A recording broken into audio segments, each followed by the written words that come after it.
Yo, what's up guys? It's Jeff from Updated, and today I wanted to show you all what is on my iPhone 13 Pro Max, how it's set up, and what the most useful apps or widgets are for my daily workflow. Now, just before we get started, I am running the beta version of iOS 15.3 on my device, so if things look any different on my device versus yours, that's probably the reason why. Okay, so let's go ahead and get into what is on my iPhone here for 2022. Okay, so here I have the iPhone 13 Pro Max. This is my daily driver, and kind of like the specs of it is the Pro Max, so the largest version of this year's iPhone lineup, and also this comes with 512 gigabytes of storage, and that's pretty much it. I use Verizon as my main carrier, and I think that's all the details I can provide about this device. But let's get into kind of like the About This iPhone screen just to see exactly what I'm running here. If we go to General and then About, you can see that I am running iOS 15.3. This is the first developer beta version. We're running the Pro Max, and these are kind of all the details here of my iPhone in its current state. Now, as I said, this is my daily driver, and I do run beta versions on my daily driver, so it's kind of risky, but not too much given we're really deep into the iOS 15 kind of process here. So as far as like any bugs or anything like that, that's not really an issue. As I said, I do use Verizon, and this is the first thing I'll show you. Kind of like my most important page here is the control center. I can do so many things through the control center, and this is my setup for the control center. I do have focus set up, so if I'm filming, I have a YouTube focus setting for that, and then all the rest. I don't really use all the rest. I only go from Do Not Disturb to YouTube. YouTube just doesn't send anything through. Do Not Disturb has a couple of people that will be able to contact me while Do Not Disturb is turned on, so I customized all that, and this is kind of like my hub for playing music in the house. I have my AirPods Max headphones, a couple HomePods here, and then also my Apple TV. So that's kind of something I go to quite frequently since I play a lot from my phone, like Spotify, YouTube, everything like that. So I actually use the control center, more specifically the media center here, very often throughout my day. So on the bottom here, I have this setup here. I don't have all the control center controls down here, but the ones I frequent the most is Shazam, so music recognition. Dark mode, I do that very rarely, but I just have it there just in case. I don't really use anything else too much, but I just like them there, like the Apple TV remote. I actually do use this a lot. That was a lie. I use the Apple TV remote actually all the time. I don't even use my physical remote, but I do have stuff like notes here if I want to make a quick note, or the calculator. I have that there for kind of like quick results or quick openings of that, just so I can quickly get to things. And then sometimes I use the timer. So those are just like my most used toggles for the control center. And for me, the control center is just such an important tool, especially since I use this media hub and also the Apple TV remote so frequently throughout the day. Now let's get into some other things that I have going on here, and you'll notice that on the home screen I do have this wallpaper. I'll have this linked in the video description down below, and I'm actually going to have all my wallpapers linked so that you guys can check those out. But I absolutely love this wallpaper. It's just something a little bit more fresh, something that for me is a little bit more refreshing than Apple's own wallpapers. So if you guys want to download this, I'll have this available for you in the video description down below. Let's get into some of the widgets I have set up. I'm not really like a huge fan of widgets, because they just take up so much space, but I do have the most useful ones for me in this widget center here. So battery, just giving me like an expanded view on battery for all my devices. I like the percentage and everything up here, but I just wish it was you could see more. So that's why I have this here, just seeing kind of like what's connected, my AirPods or something like that. So I have the calendar, just a quick access to the calendar. Typically I just come here to look at like what day it is, like what's the date. I have a quick view on my phone screen time settings for the day, and then on the bottom I have the financials, so what stocks I'm invested into, and then also what I'm invested into for crypto as well. So just a quick view on pricing and everything like that, just so I can quickly look at it. They update quite regularly, so I don't have to go into the app. So these two apps I actually don't frequent all too often, just because I get that quick view on the widget screen there. Now on my home screen, I do have weather at the top, just for my local area. I do like having a quick view of that. And then my second page here, I only have two, is for the quick controls for my Tesla. Now I don't have, if you see here, the setup of let's go ahead and edit the stack. I don't really have like I have Smart Rotate set up, but I don't have widget suggestions, simply because I just don't want too many going on in this page. So Smart Rotate does a great job when I'm like about to drive or something like that. Typically the Tesla shows up. So that shows me my charge, kind of like sensory mode, what that's doing, where, like the location, and then I can access these quick controls that I have set up. This is for the garage, so I can open up the garage on the right there. This is the trunk, the rear trunk, and this is the front trunk. And then I have the unlock or lock button there, so I can go ahead and use that quickly. So let's go on to the last of the widgets here. This is the news. So just quick news on technology specifically. I set this up to give me technology news. So I can just go tap on the news app and just quickly see what's going on. And then also a craft kind of page that I have set up here. I'll have craft linked in the video description down below. It's a wonderful app. I use this to set up like weekly schedules. This is the page specifically that I have set up.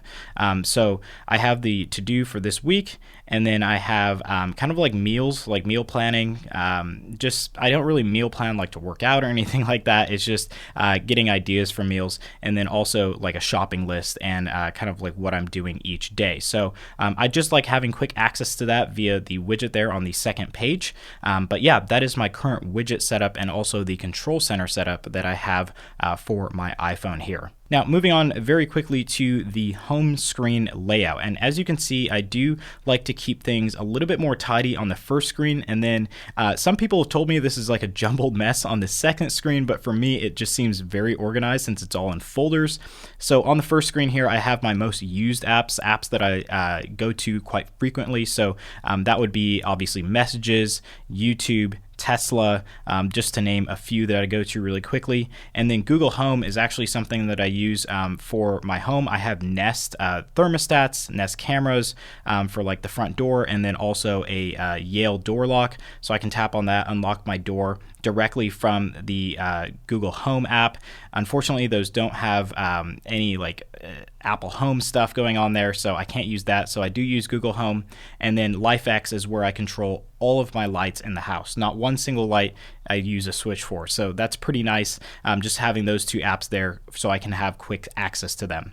So I do have socials here, Twitter and Instagram. And then on the bottom bar, I have Safari, Superhuman, which is like an email web client, and then the YouTube Creator app and Spotify. So this is kind of like my main page, something that I go to quite often, and this is what I use on pretty much a daily basis. Those are the most used apps.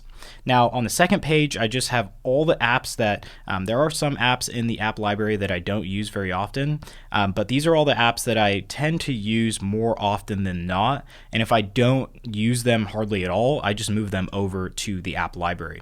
So I do have them all in folders like photo, video. I have that for editing video or shooting video or photos. So I have two pages here, one for like filming and actually doing stuff, and then one for like editing and Instagram stuff and all that. Video control, that's more for like YouTube production stuff. These are all the controls for the devices I have. For like these two are for the Red cameras I have. This is for the Canon, and then some other things going on there for video production.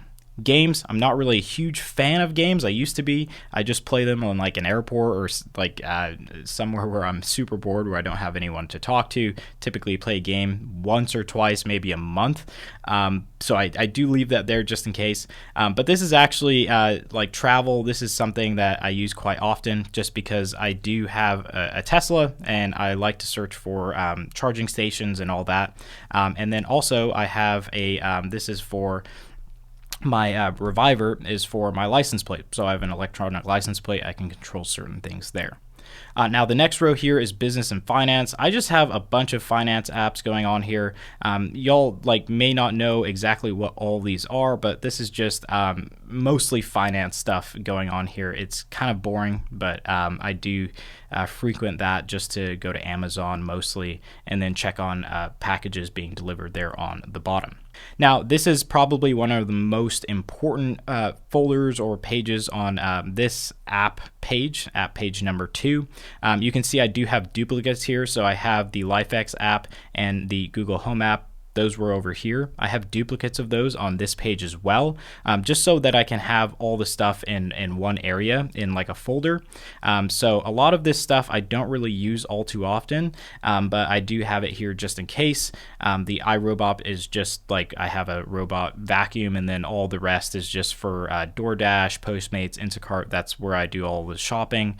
And then Mela is actually a food recipe app, so I can actually follow recipes and everything like that, just so I can mix it up at home and create different recipes. And that app has been super useful, especially for someone like me who isn't too familiar with cooking. Now, the last page here is actually super important just for my networking. So this is Active Insight for my my server here at home. So this is how I manage everything, and I get different events like what happened. Like if an improper shutdown occurred, that was a few months ago, I just see what's going on with my server, see if the health of the drives is all right, so I can see all of that through my phone. PrivadoVPN, super important app that I use almost daily, just because I like to use a VPN to protect myself on the web. Unify Network, this is something that I use to control not only my networking switches, but also my router is a Wi-Fi 6 router, so I just use this to manage that router. So everything else is pretty boring, not too much going on here, but speed tests, you know what that is. And then step 2 is actually an app that I use for authentication, so two-factor authentication. Now, on the app library page, this is something I don't really use all too often. Typically, I just swipe down and search for stuff. I don't really go to the app library. I wish the app library, you could customize all these different folders to your liking, because I actually would do that. But this is actually an automatic process, so you can't really customize these. Hopefully in the future you can, because I'd actually set up all of these like I have them set up here, and that would save me a page and things would be a lot less cluttered. So that's currently my setup right now. I know it seems very bland sometimes. I don't really have the cool app icons and all that, but I like to keep things a little bit more traditional, especially on the first page here, just keeping things really clean, and then going on to the second page, just having kind of like an organized folder set list so I can quickly access stuff. Okay guys, so that is what is on my iPhone here going into 2022. Now, if you all have any questions or comments about today's video, you can insert those down in the comment section down below. But one thing I really wanted to see was your personal setups out there. Tons of people post these super awesome setups with really cool wallpapers, widget setups, and all that good stuff. And I want to see what you guys have made with your own personal devices. So if you send those over to me, just tweet me at JeffUpdated over on Twitter, and the person who sends the most impressive setup will get a $50 Apple gift card to the App Store, or $50 via Apple Pay directly from me. So guys, thank you for watching what is on my iPhone here for 2022. And of course, if you want to see more videos like these, make sure to hit that like button, and also let me know in the comment section down below.